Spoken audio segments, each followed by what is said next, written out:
Welcome to Europeans at Heart, a podcast created and hosted by young European ambassadors in the European Union and United Kingdom. With this episode, we start a special edition of interviews with young activists who work every day for an equal and peaceful society. In this special edition, we will talk about Ukraine, including how important it is to keep well informed in the current circumstances. And today I have a pleasure to present to you my dear colleague from the network of young European ambassadors in the Republic of Moldova. It's about Maria Victoria. So, hello, nice to have you here with us, and please tell us more about yourself. Hi, Catalina. It's a pleasure to be here today with you in this episode at Europeans at Heart. It's very unfortunate circumstances, but I'm very glad that we get to have this conversation. It's a very important one.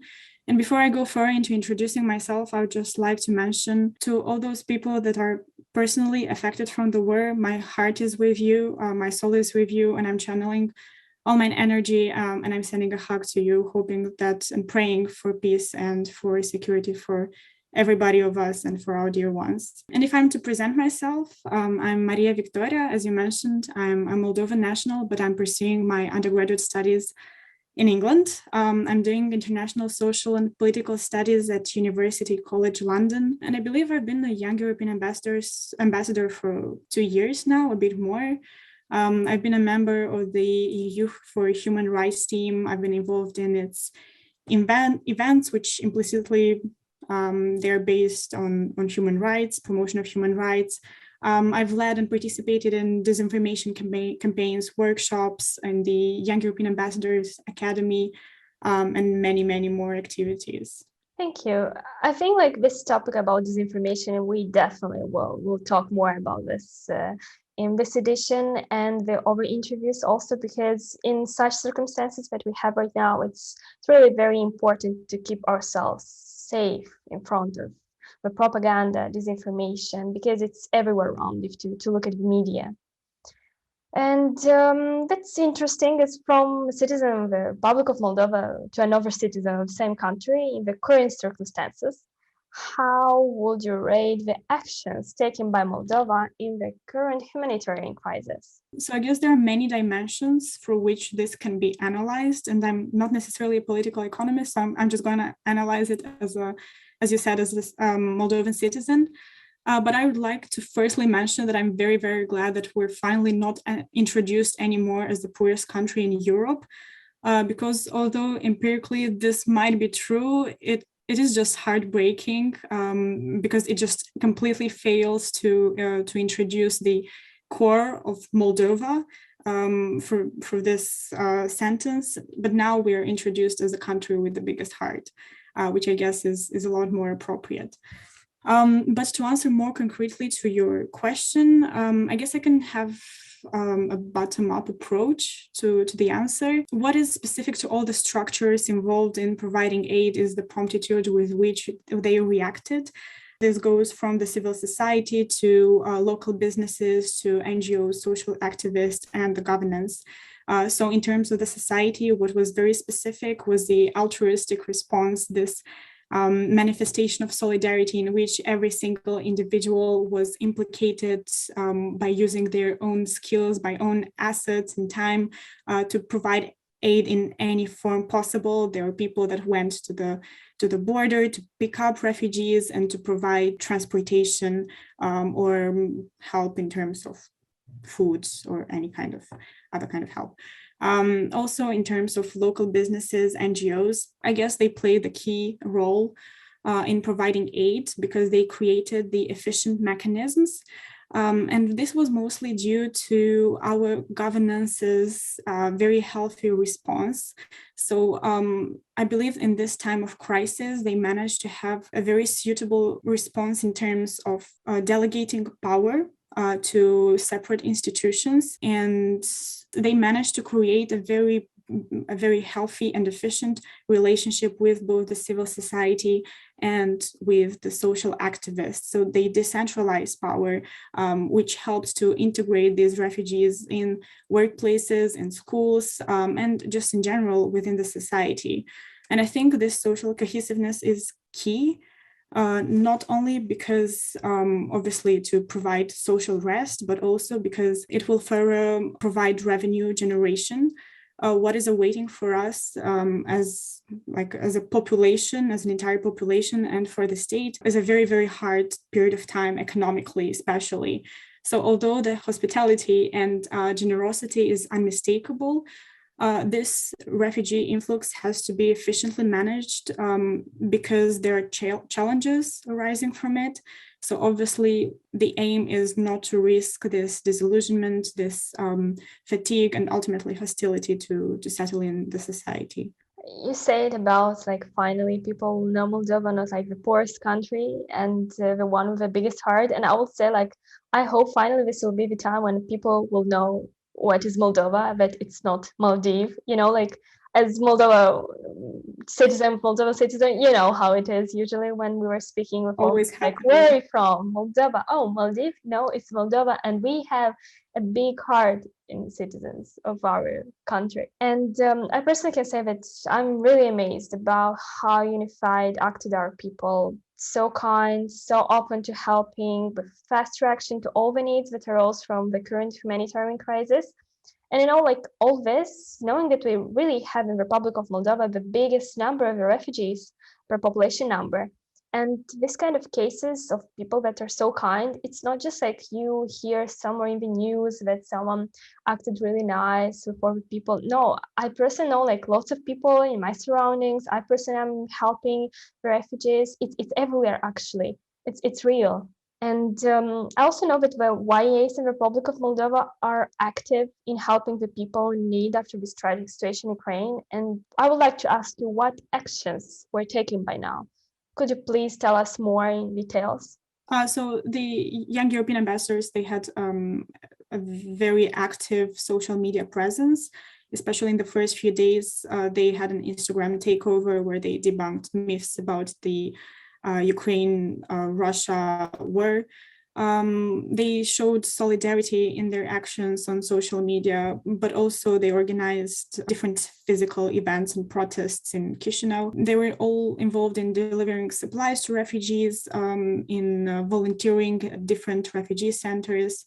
And I guess, as we already mentioned, the parents and families of these individual young European ambassadors are obviously involved in hosting refugees and providing aid in their own individual way. I personally also participated in some of this because sometimes I'm able also to do some activities for the network in the Republic of Moldova, even if I'm listed on the network in the European Union. And since I heard that you're currently studying in the UK, I'm really eager to hear about all the actions the UK actually took in helping the humanitarian crisis in Ukraine. Could you tell me more? So the UK is is quite known for having a bit of a dysfunctional asylum system. This has precedents even before the Ukraine war started. And I think the initial response of the government was very heavily criticized by the public, especially for it being a very bureaucratic process. So especially in the beginning, the requirements to enter the country were very strict. They had to go through quite strict security checks. Visas are still needed actually for refugees to come into the country, and they can only do so if some of their family members are citizens of the United Kingdom. However, after a few weeks after the war started, which in my opinion was quite late, they did manage to implement some refugee schemes, and now these refugee schemes allow obviously for the refugees to come into the country and work for up to 3 years. However, I must mention the strong reaction of the civil society, and I believe this reaction was pivotal in this whole process because ever since the war started, there are continuous protests in London. And now when we're recording this, it's already a bit more than a month into the war. The protests are still happening daily. And actually, Boris Johnson, the Prime Minister, he has been criticized for comparing Brexit with the Ukrainian war. But I will allow myself to do a similar comparison because the Brexit protests were probably just as big as the Ukraine protests are now. which, believe me, for a person that has been living in London for quite a while, I've never seen protests of this scale. And obviously, these movements of the civil society are very important, not because they're a unifying force, not because they're only because they're a solidarity movement, but because they put a lot of pressure on the government. And this has actually made a lot of impact in the way the government now responds to taking in and integrating refugees in the country. Hoping to see, like further impacts on this. I mean, the protests that are happening right now, I truly hope that new measures will be taken and all of this will be positively leaving an impact on the refugees and on the situation in Ukraine. I hope like the government, not just in UK, but the whole European Union, and not only to be more helpful, because there is still a place to be more helpful. It's already amazing what's happening. And, it's not just only the governments, but also the civil society of all of these countries around the globe. It's really, truly beautiful.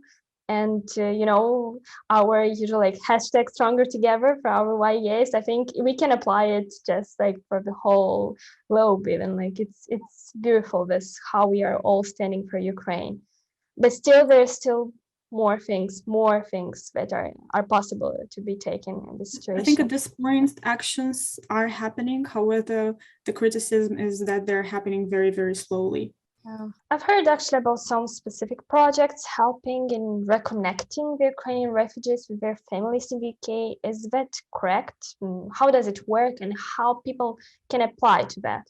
So the refugee scheme, which I talked before, it's a household registration system in which households can register to host refugees.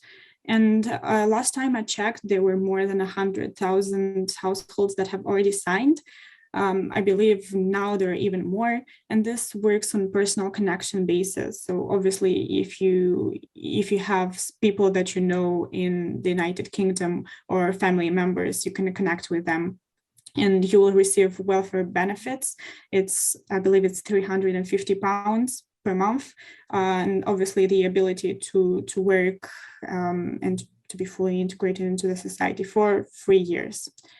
And now the security checks are a lot lighter, so it gets easier and easier to be granted this asylum opportunity. Mm-hmm. That's interesting. But do you know maybe about some concrete volunteering initiatives being actively involved in helping the refugees, both in UK and the Republic of Moldova? Because like our dear listeners could maybe hear about more details and see how they also can help. So the response of the international community has been crucial in providing humanitarian aid to refugees. So Moldova already got, I believe, 150 million euros from the European Union and additional humanitarian aid from EU member states to handle this refugee crisis. If we're talking about concretely independently getting involved, in the UK, there are collection drop-off centers. Usually you can find them online in the region where you live in. Also, in my case, I got involved in the institution where I study, in University College London, but also you can volunteer with the Refugee Council if you want to be physically involved, or make donations, even financial donations directly to the Ukrainian army or to other organizations that collect these donations. In Moldova, the main organization, the umbrella organization in this sense is Moldova for Peace. Obviously, you can volunteer there, or you can go on their website, which is dopomoha.md, where you can specify which type of aid you can provide to the refugees, and you will be contacted and put in contact afterwards with the families, etc. You can make donations on the Ministry of Finance website, financial donations, or again, you can volunteer in organizations such as Caritas Moldova, etc. I believe actually, I think it's possible to call the Ukrainian embassies in these countries, not only this. I believe they would have some lists or you can just simply ask, okay, I'm having some recommendations I can provide your citizens with, or where can I make some donations. I think they should have some lists with organizations we can help with what exactly. And yeah, I also want to say that YAs from Moldova, from what I remember, they checked some initiatives from this Moldova for Peace and the pomohau.md. Everything is working and it's trustable. So you can also check it. As YAs, we have it really in our main values to keep people well informed and to give the tools how to be safe in front of all this information happening on the media. And as we talked, it's quite a lot of this. And I want to ask you, how are you keeping yourself distant from the fake news? How can you differentiate them from the trustable ones? What kind of advice actually can you give to our dear listeners to not fall in this trap of disinformation tactics? Yes, I'm very glad that you introduced this topic. I believe that this is probably one of the most important topics that has to be discussed this day. So for the Young European Ambassadors initiative, fighting fake news and disinformation has been a priority, and we've been actively focusing on campaigns, workshops, and trainings in this sense. And in these unfortunate circumstances, this proved to be the biggest weapons to fight in this social media war. And I actually have to emphasize that this is actually a parallel war to the physical one that is happening, that is being fought by the Ukrainians. It's not a new type of war. It has precedents with the war in Syria and Afghanistan, although not to the same extent. This one is a lot more visible. It provides a new imagery of the war. It's a new way to provide an archive for the war. But why am I saying this? Is because it is important to know that as in any type of war, just as in real life war, there are strategies involved, and there are strategies on both sides, on the Russian sides, and I'll allow myself to generalize when I say on the Western side. So obviously the Russians are fighting with propaganda, with informational isolationism. Ukraine is fighting amazingly, in my opinion, by putting all the information out there and having a very, very strong social media presence in order to make events feel relatable and to be perceived by the international community. And even Zelensky is using all his past experiences from his past career as an actor to now be in the public eye and to gain public support. And obviously, everything that you see on the media is a product of these war strategies. They are there either to alarm people or to make them more, to sensitize people, and it's not always there for informational purposes. Obviously, we have to be aware of that, and we have to take care of our mental health in this sense. I guess for my own mental health, I've got some approaches, some tips and tricks, I guess. First of all, I've got a set of very diverse sources. I follow Western media, I follow Moldovan media, and also I'm lucky enough to know Russian, so I can follow Ukrainian and Russian media. Well, what is left of Russian media at this point. Also, I learned to pay attention to authors, but not to rely only on like newspapers, on the sources.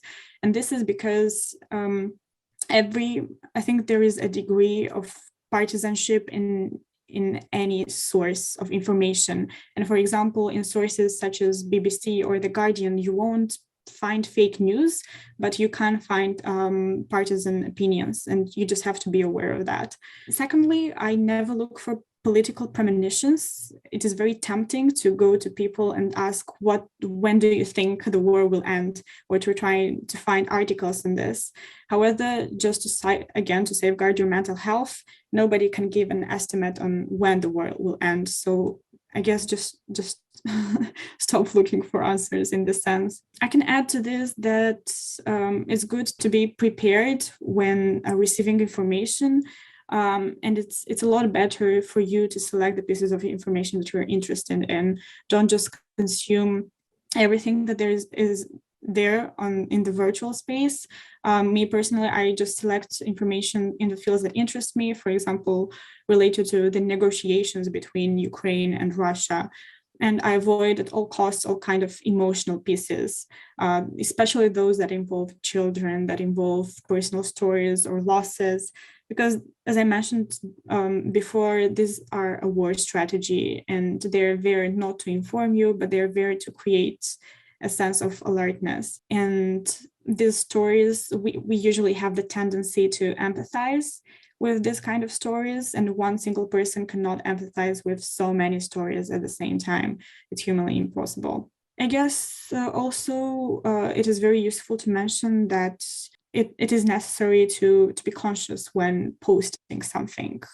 Don't post things just out of impulse, because there's already a very huge pool of information. So just think of what is the aim of your post and what is your target group and what they will get from this. And lastly, I'll finish answering this question on the note that it is very, very dangerous to isolate yourself informationally. Obviously, this is the tendency when it gets overwhelming for us to tend to distance ourselves from this kind of information and from news. But at this point, this is just more dangerous, and we have to be educated on what is happening in the world. You just have to manage to create a structure of the way you consume information. I would like to add that nowadays we live somehow in a quite really modernized era, and there are really lots of methods, hybrid methods, which are concerning not just the militarized war, but also informational war. And all these hybrid methods are really like using propaganda, misinformation on the population, not just in the countries which are the parts in the conflicts and war. And I really think it's quite a very good tool to try to debunk all of the this kind of myths, and really to try to engage in more open discussions with your surrounding community, and to be all the time flexible in your opinions, and to be ready that sometimes you might really fall into this trap of this misinformation, and it's totally like real to happen, and it's fine, it's okay, it's normal because it's everywhere. But very important is to keep flexible and to not stand fully sure in some of the informations that you just simply see. Check all the time the author, check over kind of news coming from the same platform, how trustable these are, try to see if it's a myth, try to debunk it, try to discuss with others about this. Just don't sit and really not inform yourself, because this is concerning you, this is your future. And it seems like if people don't have an opinion, if they don't say about their opinion, to the end, some really not so good governments can take this into their advantage. And I would like to say that actually most of the skills that I'm having in this disinformation field, and skills that actually are helping me to not fall into this kind of traps, I really took the skills from the workshops that I had as a young European ambassadors in our network, and I found them quite useful. If our dear listeners are interested in something like that, please, you can write to us on our web pages, and we can see what we can do. Maybe we can share more of our knowledge with you. And so I would like to say thank you to Maria Victoria for the productive time we spent together. Heard really many new things from an insider, that's for sure. I want to remind our dear listeners that if they want to be further notified about the new coming episodes, please subscribe, and don't forget to follow us on our Instagram and Facebook pages. You Neighbors East, it's everywhere named like that. And also, if you want to involve in some volunteering actions, helping the Ukrainian refugees in UK and Moldova, write down the following initiatives and organizations mentioned by Maria Victoria, which are mostly the best is to choose donations drop-off centers in Moldova and UK, but you can write down about Moldova for Peace, the Bamoha.md, and also embassies. It doesn't matter, just like in the country that you are living in, not just UK and Moldova. And thank you for joining us for today's episode of our podcast. Please stay safe, well informed, and never weak in front of the fake news. Bye.